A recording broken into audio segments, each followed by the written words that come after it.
What do you mean?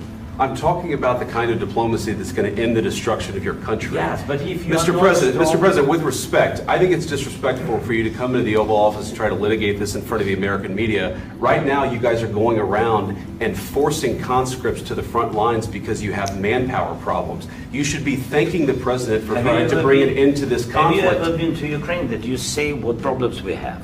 I have been to. Come once. I've actually watched and seen the stories, and I know what happens is you bring them on a propaganda tour, Mr. President. Do you disagree that you've had problems bringing people into your military? And do you think that it's respectful to come to the Oval Office of the United States of America and attack the administration that is trying to prevent the destruction of your country? A lot of questions. Let's start from the beginning. Sure. First of all, during the war, everybody has problems, even you, but you have nice ocean and don't feel now, but you will feel it in the future. God bless. You don't know that. God bless. You God bless. You will not have a war. Don't tell us what we're going to feel.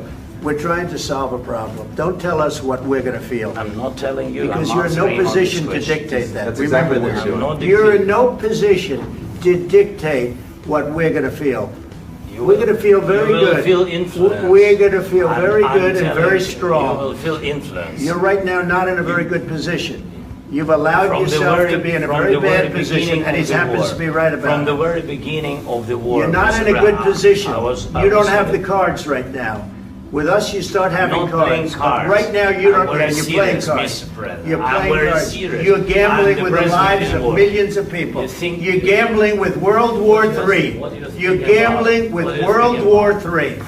And what you're doing is very disrespectful to the country, this country, that's back to you, far more than a lot of people said they should have. Have you said thank you once? This entire meeting? No, in this entire meeting, have you said thank you?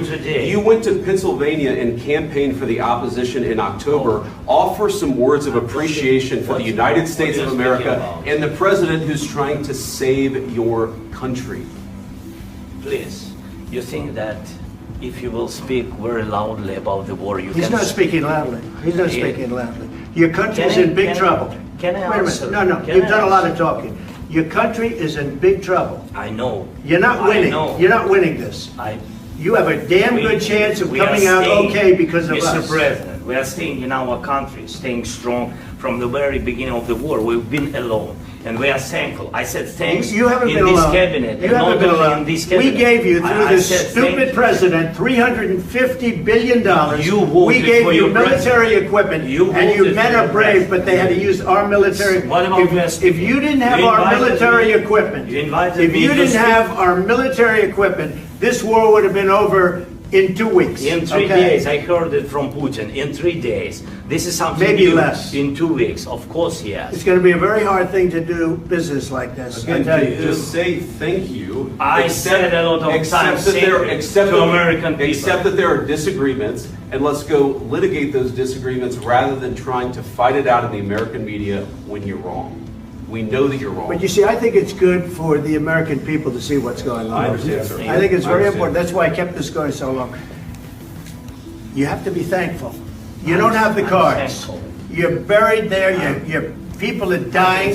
You're running low on soldiers. Listen, you're running low on soldiers. It would be a damn good thing. And then you tell us, I don't want a ceasefire. I don't want a ceasefire. I want to go and I want this. Look. If you could get a ceasefire right now, I tell you, you'd take it so the bullets stop flying and your men stop getting killed. Of course, we want to stop the war. But you're saying you don't want a ceasefire. But I said to you, I want a ceasefire. With guarantees. Because you'll get a ceasefire faster than an agreement. Ask our people about ceasefire, what they think. That wasn't with me. That wasn't with me. That was with a guy named Biden, who was not a smart person. That was with Obama. It was your president. Excuse me. That was with Obama, who gave you sheets, and I gave you javelins. Yes. I gave you the javelins to take out all those tanks. Obama gave you sheets. In fact, the statement is, Obama gave sheets and Trump gave javelins. You got to be more thankful, because let me tell you, you don't have the cards. With us, you have the cards. But without us, you don't have any cards. One more question to Mr. Vice President.